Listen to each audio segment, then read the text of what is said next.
The future has arrived. As the world and humanity itself moves faster and faster into unimaginable possibilities, old institutions that built connection and shaped our sense of meaning are falling by the wayside. In their wake, profound questions about ethics, our purpose, and spirituality demand new answers. Join your host, Scott Mason, in Season 2 of the Purpose Highway podcast. We will explore how these social changes will revolutionize our society. We will learn how they impact our own search for connection and meaning. And we will hear stories of influencers whose lives have had radical change from the inside and found profound connection to others and themselves through a new definition of meaning. The future has arrived. Are you ready?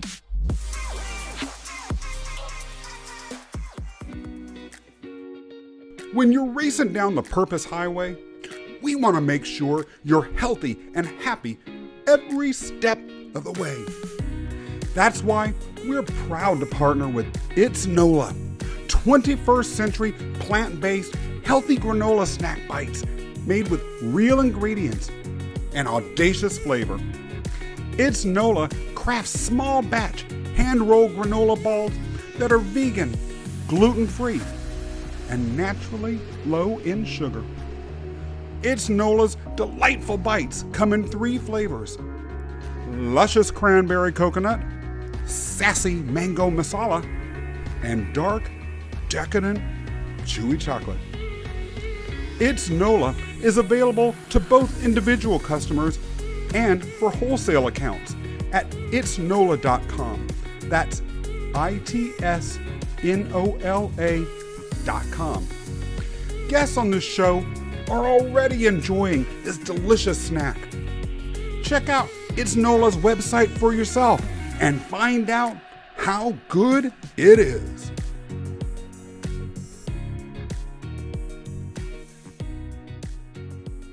Hello everybody, it's Scott Mason, revving up for another race down the Purpose Highway. If you like what we're doing, be sure to subscribe and give us a thumbs up on YouTube or a review on Apple. And sitting next to me today in the front seat is Christopher Gilbert, the principal of Noble Edge Consulting and the author of The Noble Edge, Reclaiming an Ethical World, One Choice at a Time. Last time, Chris and I talked about ethical decision makings in a world where the ethical frameworks that we all grew up with are rapidly changing. In particular, we talked about the idea of an ethical ladder that we can ascend or descend depending on the choices that we make. At the top of the ladder are choices that we make which involve all of the stakeholders in the decisions that we make.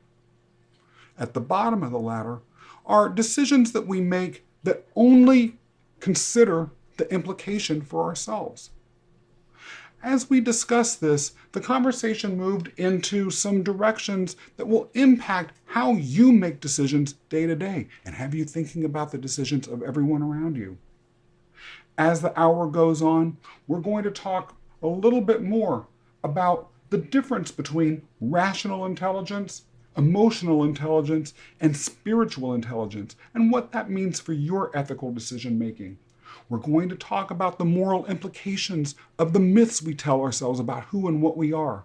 And we're going to have some tips at the end for thinking about moral decisions in an environment where the traditional arbiters of what is morality and ethics may no longer exist. Chris, it's good to have you back in the show. Throughout the book, you also tie ethical decision-making to the idea of spiritual intelligence.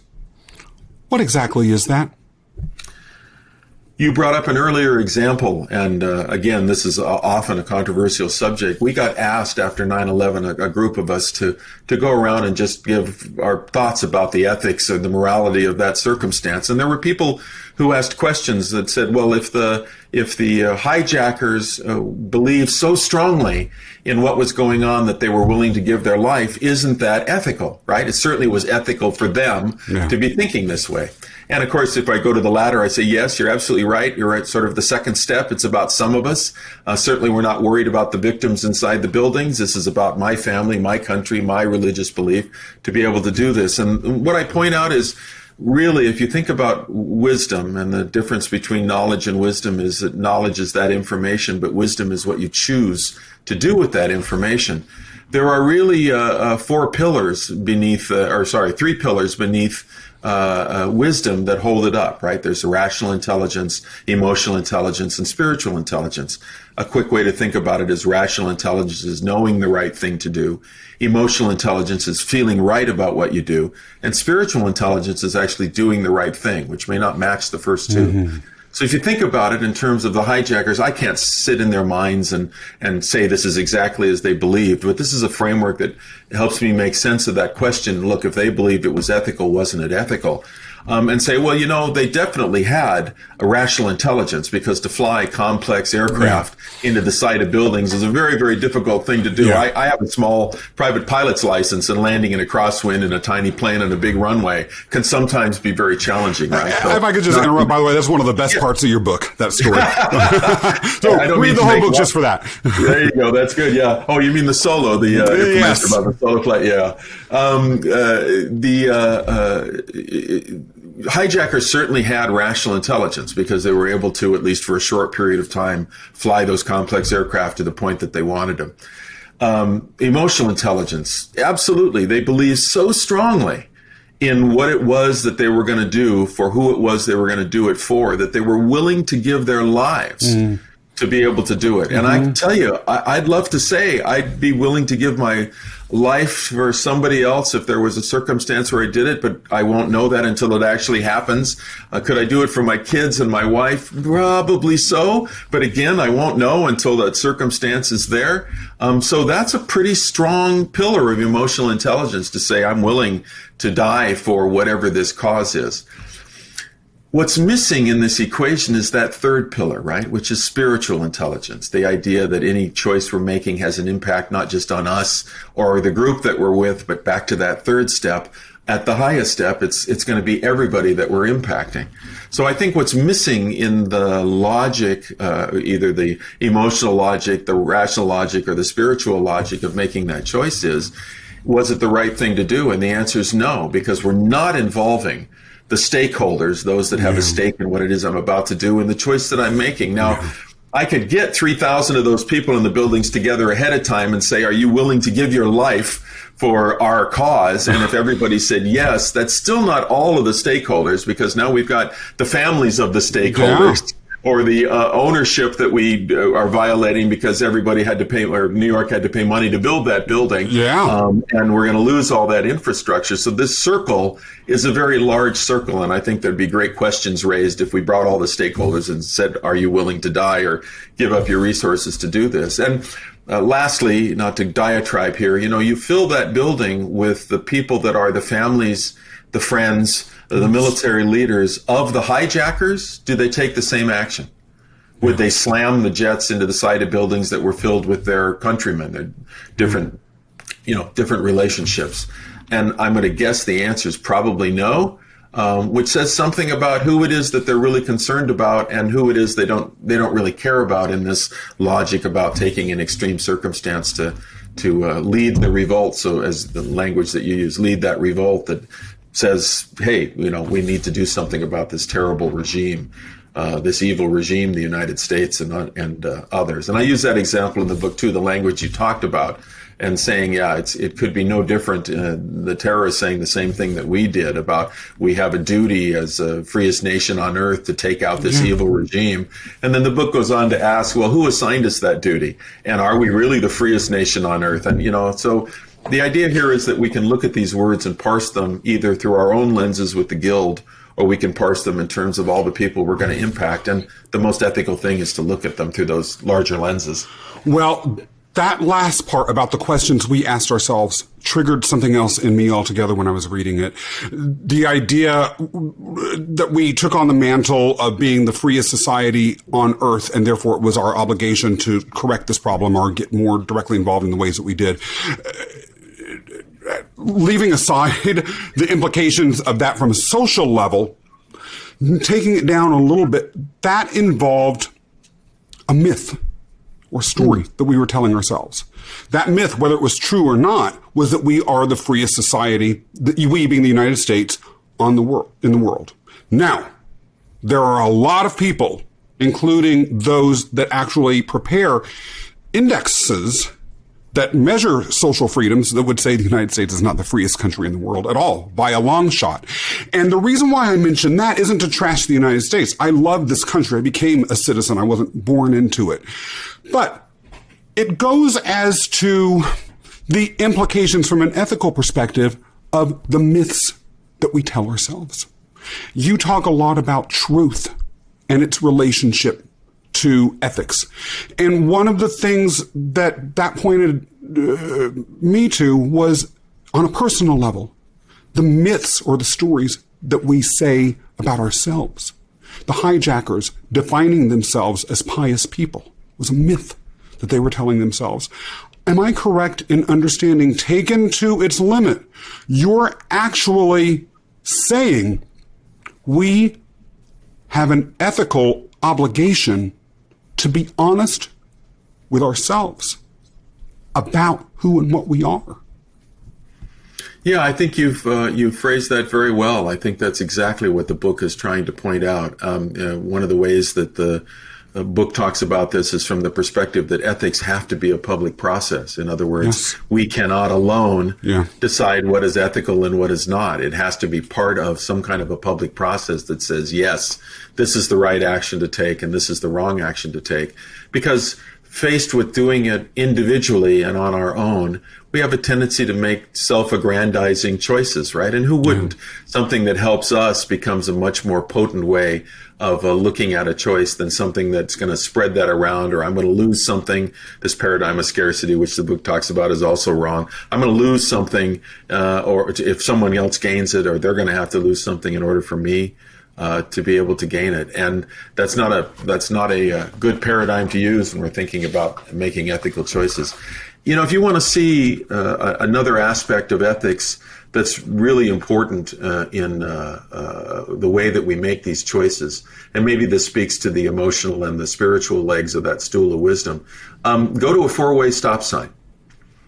You know, a four-way stop sign is not an understanding necessarily of the codes of your state that tell you, oh, I should stop here because in our case, the revised code of Washington, RCW 17-18-24B, says that when you reach a four-way stop, you stop. What works at a four-way stop sign is the virtue of trust.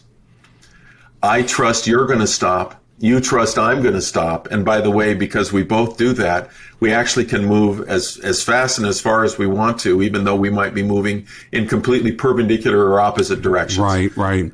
So that idea of building trust with others goes to the most fundamental roots of the way that we work with one another. And even in a world where people don't believe in four-way stop signs, you still have that impacting the lives of others, including those others that, while they may not believe in four-way stop signs either, so I'm just going to put my foot down and go through it without looking, also decide, you know, I'm going to hesitate here because I got to wait long enough to know whether this person coming from the right or coming from the left also is a believer or a not believer, right? There are enough people that still might not believe in four-way stop signs that also believe in not just luck in going through it, that their lives are affected as well. Yeah. And now they have to stop longer. You and I have to stop longer because we don't know. We can't trust that the people around us believe or don't believe in four-way stops. So the quality of all of our lives, except those people who close their eyes and mash their foot down on the accelerator to go through it, the quality of all of our lives gets affected because we can't trust one another. It's a trivial example, but I think in a way it shows us how fundamental trust and trustworthiness is to who we are and how we act with one another. Since we're on the topic of trust, and of course this goes as to the very heart of your book's thesis, as we've been talking earlier in the show about the silent revolution, it has an evil twin. And that twin is the secret plague of alienation and mistrust that has been well documented in its rise, particularly in millennials and the generations below, in all institutions.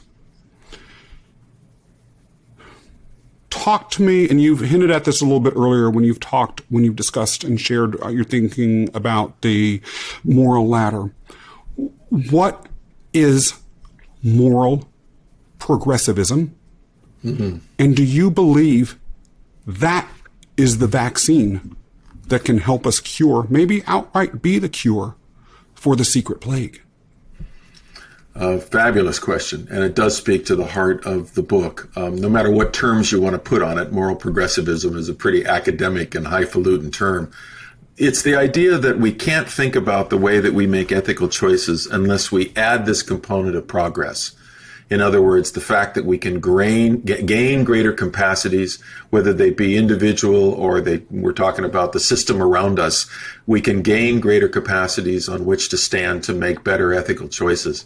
If you look at all of the frameworks that are talked about, studied in great detail, whether they're in ethics courses or philosophy courses, by the way, they all end with ism, right? Relativism, consequentialism.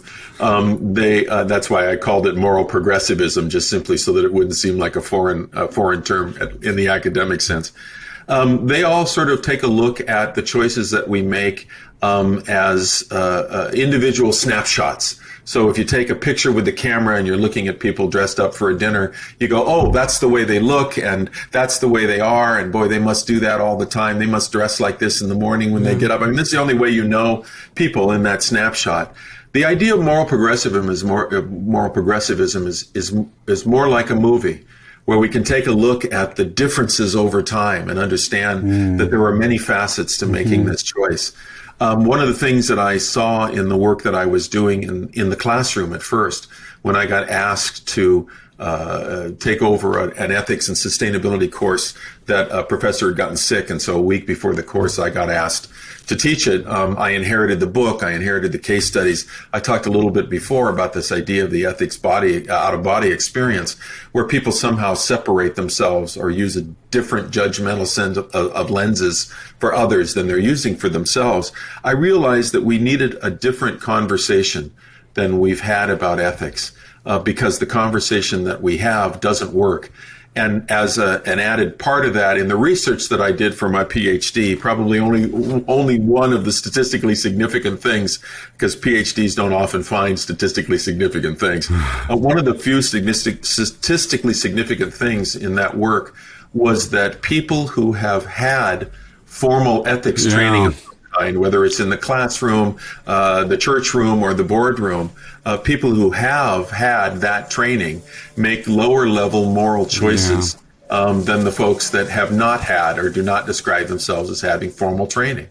And that seems very counterintuitive. You might go, what? Wait a minute, they've had training in this. And the interesting thing about it is it's really kind of a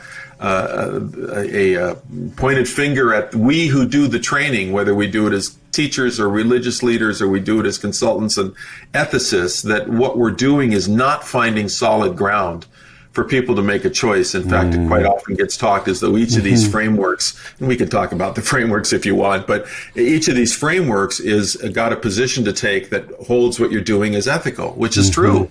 And so people were walking out of those classrooms and boardrooms, not wittingly, but unwittingly, making a choice and then finding the framework that made it ethical. That's right, terrifying. And that doesn't work, right? What you want is someone who finds a framework and makes every choice on the basis of that framework, which is what moral progressivism is intended to do. So I recognized we needed to have a different conversation, and this book, I think, is the apex of all the experience I've had in having that different conversation and some of the outcomes for the people that have decided they need to look at ethics in this different way.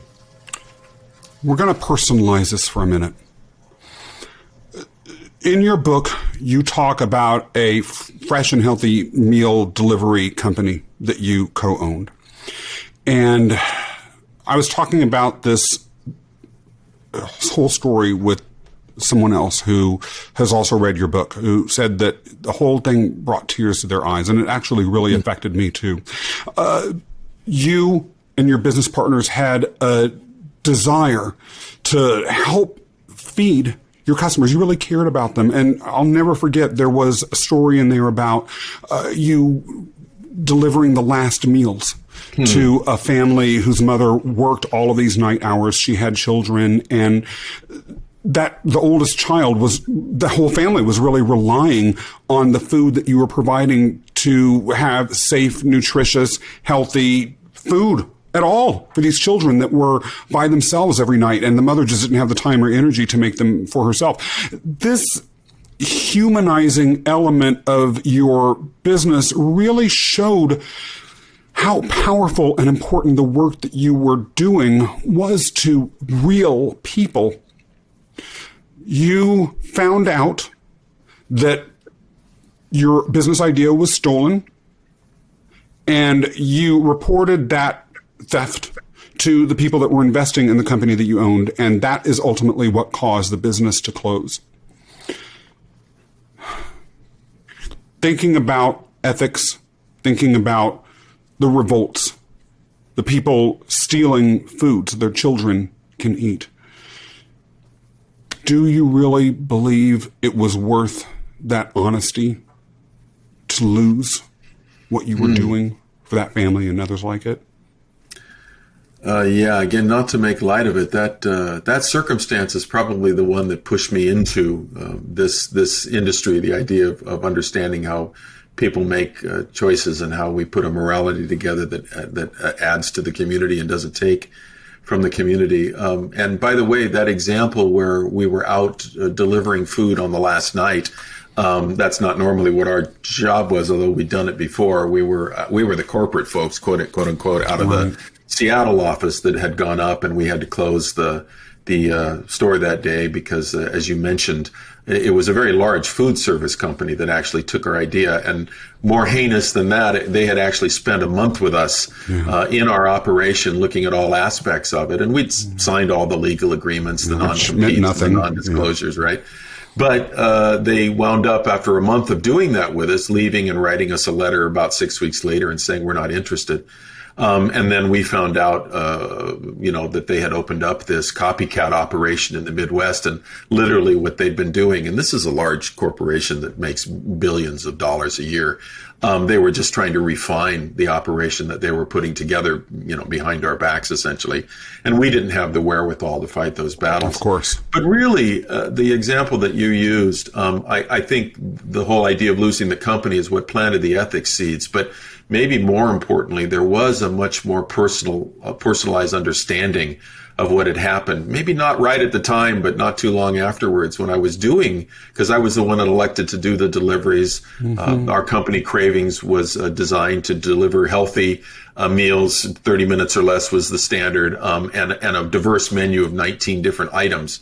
So what you could get from Cravings was, and you could get it 24 hours a day, 7 days a week, because of the delivery method we'd come up with, was in fact healthy and nutritious. And this woman you're talking about, she worked the midnight shift at one of the local Asarco, it wasn't Asarco, it was a smelting mills that were up there, and she left her children alone and gave them money and said, you can order anything as long as it's from Cravings, which is what they were doing.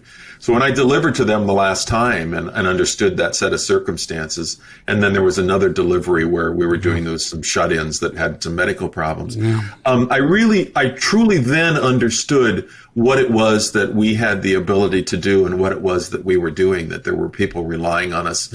Some of them would call us ahead of time and have us stop in to see how grandma was doing every night to deliver her meal. But more importantly, they're off on vacation. They've left grandma at home and they know someone's going to check up on her. And I realized, boy, there's a potential here for what it is that we're doing that's not necessarily a part of our core business of delivering, fresh, healthy food 24 hours a day, but part of the core business of, in a sense, building community. And the example that I used in the book is this idea of understanding that in a very different way, and also pointing out that the people that are stealing ideas like this couldn't possibly understand it, or they wouldn't make that kind of a choice because they didn't understand this idea of affecting community in that regard. It was a very pointed thing. I really left kind of reeling after that one.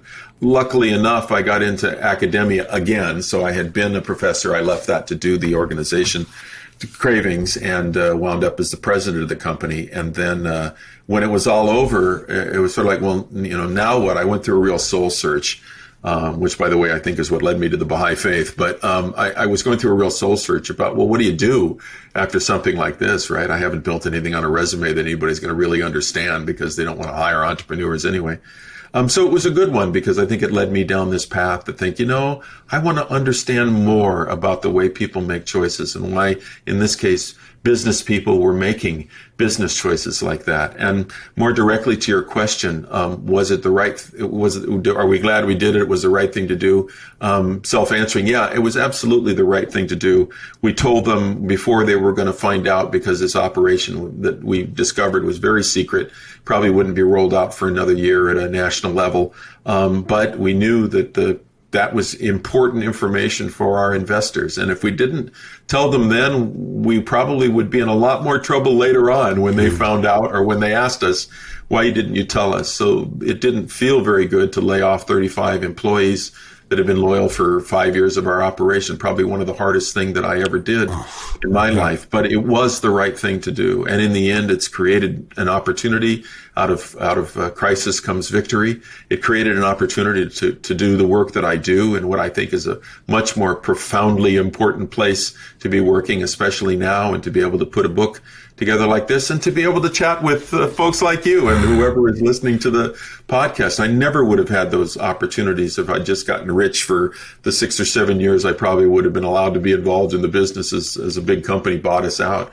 And then sitting there with all this money going, okay, now what do I do? I think it's been a far more, from my perspective, noble voyage, because I was forced to think about that idea of this twofold moral purpose of helping community and helping myself, so that both are actually flourishing. A couple more questions to wrap this up and bring everything together. As mentioned earlier, I believe that the silent revolution is setting us up for a profound spiritual and ethical paradigm shift. You say that moral progressivism is that shift. You also say that when paradigm shifts occur, there are scouts, there are pioneers, there are settlers. Chris, I don't want to be a settler. Tell us what those things are and how I can avoid being a settler. Yeah, it's a good question. And this is actually Joel Barker's language. He's an author that wrote the book Paradigms, which I think had a profound impact on me as I was teaching. I think the book is still in print, but I'm not sure. And the idea here that there are 3 types of people in every paradigm. And by the way, they're all necessary. They're all needed. But I'm with you. I'm in the scout category, which sometimes helps and sometimes hurts me. The example of the entrepreneurial business cravings is, I think, the example of our scoutiness in putting it together. So a scout is a person who goes out into the future, in this case, and we'll use this figurative language of a trail, goes out when there is no trail. So they just simply know that there's something farther along, like, let's say, Lewis and Clark, there's an ocean out there. There's really no way to get there, but I believe so strongly in this stake that's been driven in the ground, the ocean on the West Coast, or a Northwest Passage, or whatever it's going to be, that I'm going to stake my purpose on moving that way, even though there's no direct trail to understand how to do it. And boy, do we need scouts, right? We need those people that see a vision and look at a dream. Steve Jobs is an interesting example of this idea of scoutiness, where you drive a stake in the ground and then everybody runs towards it. So a scout is the person that creates the idea there is a path. The pioneer is the one who actually understands what the scout does and then begins to create that path that others are able to come and use in a more distinct way.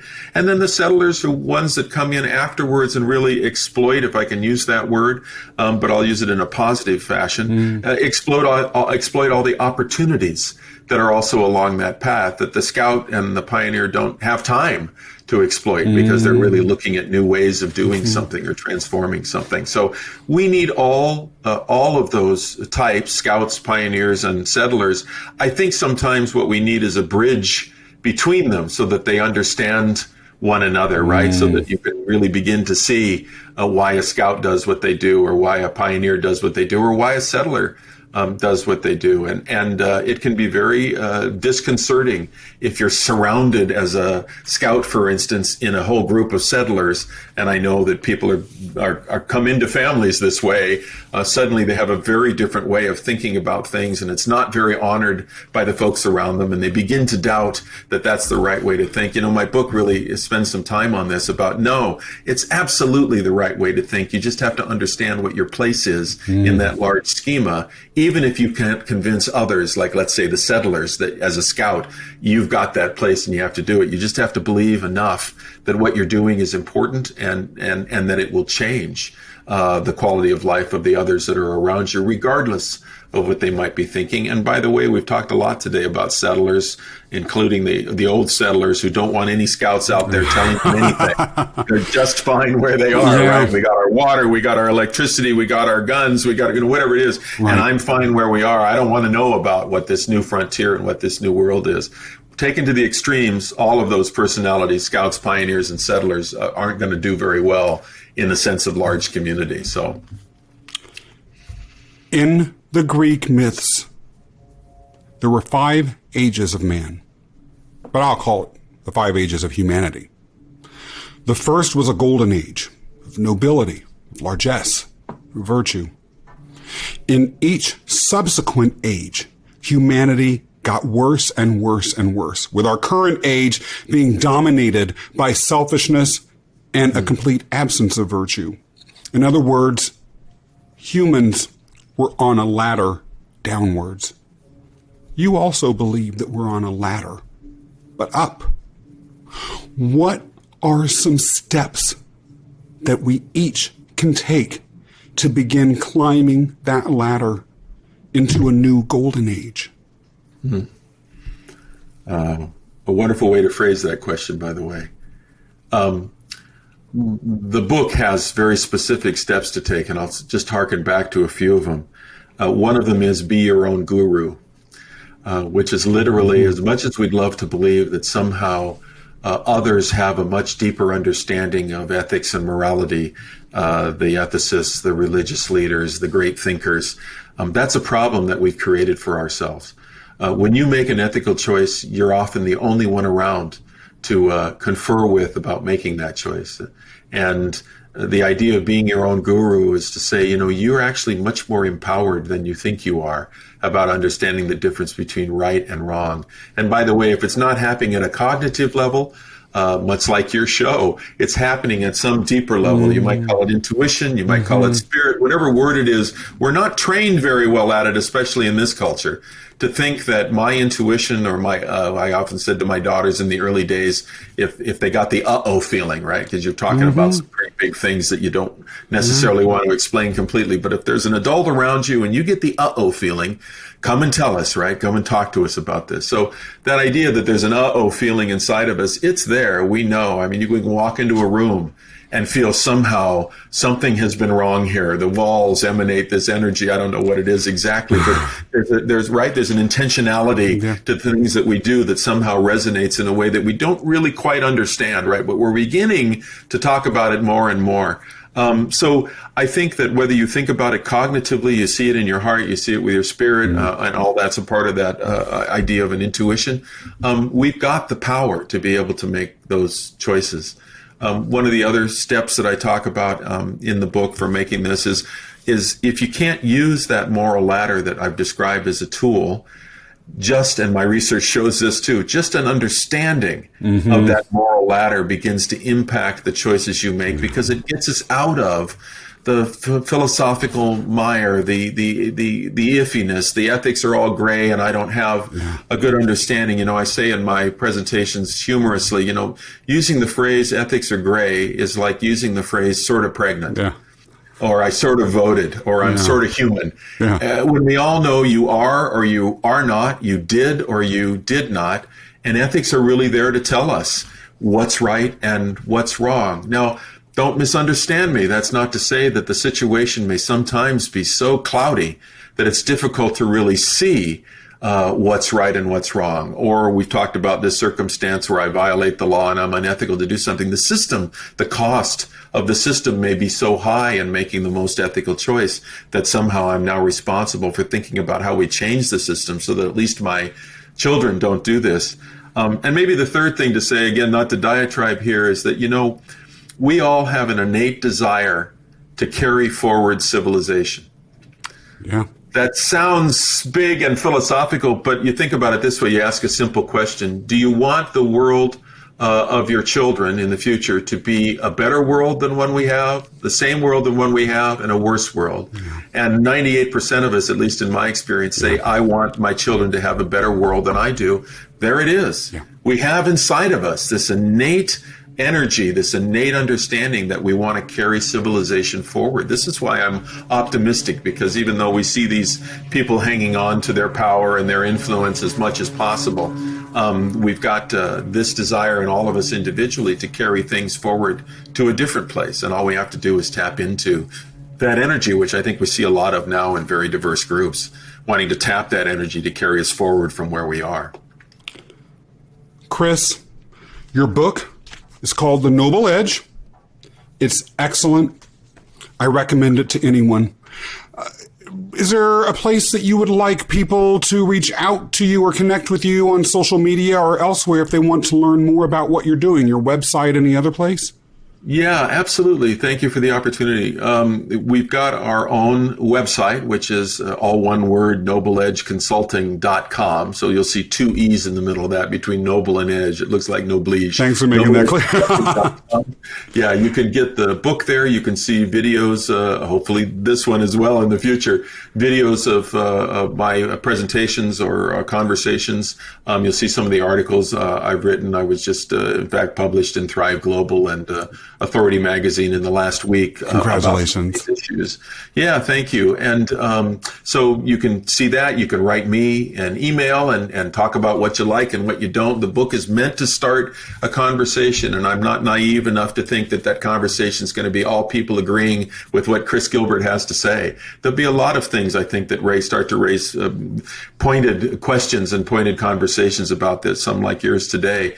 I kind of wish, or I hope, that I can actually become part of book clubs in different places and talk, just to come in and talk about some of these ideas with people, because I think in that conversation is a much better way of life. You can also get the book, ebook, and print book on Amazon, Barnes & Nobles, Indigo.com, Books A Million, all the great online bookstores, as well as your local brick and mortar stores. I'm a great fan of supporting the independent bookstores, especially during these times too. So the book is available there as well. It's funny that you mentioned book clubs. Just as a FYI, you never know what'll happen. A guest on this show by the name of Shelley Brown was talking about her book, and it turns out actually someone who watched or listened to the show did select that book for their book club based on it, and he ended up talking about it on social media, and they connected, and they've become friends because of all of that. So anything is possible, and that's the value of really bringing your full self and every bit of your thinking to platforms like this, and I thank you for that. Chris, it has been great taking a ride with you today. Thank you so much for joining us. And for everyone tuning in, if you like this episode, please be sure to subscribe and leave a review on Apple or a comment on YouTube. And I will see you next time for another trip down the Purpose Highway. When you're racing down the Purpose Highway, we want to make sure you're healthy and happy every step of the way. That's why we're proud to partner with It's NOLA, 21st century plant-based healthy granola snack bites made with real ingredients and audacious flavor. It's NOLA crafts small batch hand-rolled granola balls that are vegan, gluten-free, and naturally low in sugar. It's NOLA's delightful bites come in 3 flavors: luscious cranberry coconut, sassy mango masala, and dark, decadent, chewy chocolate. It's NOLA is available to both individual customers and for wholesale accounts at itsnola.com. That's itsnola.com. precipice.com. Guests on this show are already enjoying this delicious snack. Check out It's Nola's website for yourself and find out how good it is.